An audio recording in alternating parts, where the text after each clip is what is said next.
कोई रोज़ मुझसे कमेंट में एक चीज़ पूछ रहे हैं कि उनकी मैथ्स और इंग्लिश जो है बहुत वीक है, तो क्या वो बीओ अगर निकाल लेते हैं एग्ज़ाम तो उनको आगे बहुत दिक्कत आएगी और वो कैसे मैनेज करेंगे? तो देखिए, सबसे पहले तो मैं ये बता दूँ कि मैथ्स आप अपनी स्ट्रॉन्ग करिए, क्योंकि बीओ के प्री में जो है मैथ्स आती है। फिर भी चलिए, अगर मान लेते हैं कि आपने बिना मैथ्स करे और जनरल और ये सब अच्छे से तैयार है, आपका तो प्री निकल जाता है, मतलब आप बीओ क्लियर कर लेते हैं, तो उसके बाद आपको क्या दिक्कत आने वाली है अगर आपकी इंग्लिश और मैथ्स वीक है। तो देखिए, उसके बाद आपको कोई दिक्कत नहीं आने वाली है, क्योंकि जहाँ पर वर्क करना है वो हमें प्राइमरी स्कूल्स हैं, हमारे बच्चे हैं जो मदर लैंग्वेज में बात करते हैं, अपनी गाँव की बोली बोलते हैं।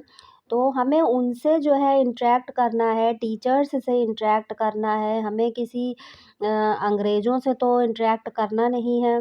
और हमारे आस-पास भी जो ऑफ़िसर्स हैं, सब ही ऐसी जगह पर ही काम कर रहे हैं जहाँ पर हम रूरल एरिया से रिलेटेड रहते हैं, तो उसमें इंग्लिश का कोई इतना रोल नहीं है, इतना क्या बिल्कुल भी रोल नहीं है। बस लैंग्वेज वैसी होनी चाहिए जो आपको आपकी बात को दूसरे को समझा सके और दूसरे लोग आपकी बात को समझ सकें।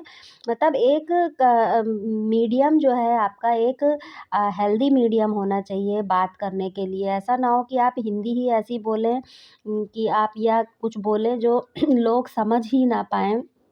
तो मतलब क्लैरिफ़िकेशन होना चाहिए, उसमें इंग्लिश और मैथ्स का कोई रोल नहीं है। हाँ, बात रही इंस्पेक्शन की, तो आपको सभी सब्जेक्ट देखने होते हैं, तो उसको आप दूसरी तरीके का इंस्पेक्शन करिए। कोई ज़रूरी है कि आप मैथ्स के ही बारे में पूछिए बच्चों से। फिर प्राइमरी के बच्चों के लिए मैथ्स में कौन-सा रॉकेट साइंस है, वो तो आप कुछ भी किसी बच्चे से पहाड़े भी पूछ सकते हैं। तो उस बनने के बाद में आपको इन सब चीज़ों का कोई मतलब नहीं रह जाता, सिर्फ़ ऐसी लैंग्वेज यूज़ करिए जो आप अपनी बात को दूसरों से को समझा पाएँ और दूसरे समझ सकें आपको कि आप क्या कहना चाह रहे हैं। आपके जो नोटिसेज़ निकलें, जो आपको बोले लोगों से, तो वो एकदम क्लैरिफ़ाइड होना चाहिए। यह नहीं हो कि आप हिंदी और इंग्लिश के चक्कर में अपनी बात ही नहीं समझा पा रहे। मेन क्लैरिटी होती है, बाकी इस चीज़ से कोई लेना-देना नहीं होता है।